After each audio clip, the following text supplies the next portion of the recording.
Comme j'ai dit dans une autre vidéo, il y a un paradoxe dans le cadre de la condition juive.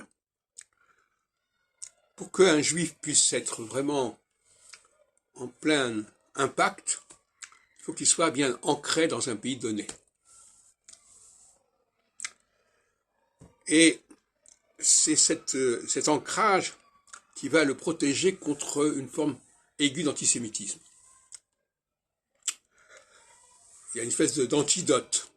Le juif doit être ancré, et à ce moment-là, les tensions qui peuvent exister par ailleurs seront relatives.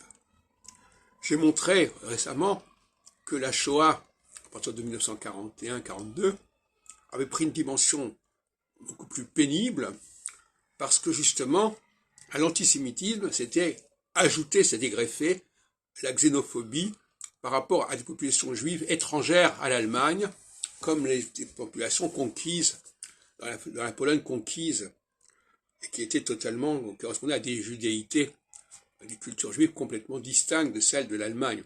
Et c'est ce mélange détonnant qui a provoqué la Shoah, à mon avis. Comme d'ailleurs l'avait pensé Herzl, dont je vous invite à relire l'État juif, et qui disait que l'État juif, il fallait le créer pour éviter justement le reflux de juifs vers des pays où les juifs étaient déjà bien installés et qui ne pouvaient que les déstabiliser.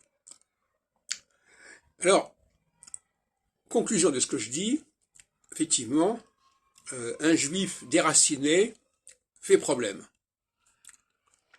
Et malheureusement, le sionisme a provoqué ce déracinement à plus d'un titre, et ça n'a pas pu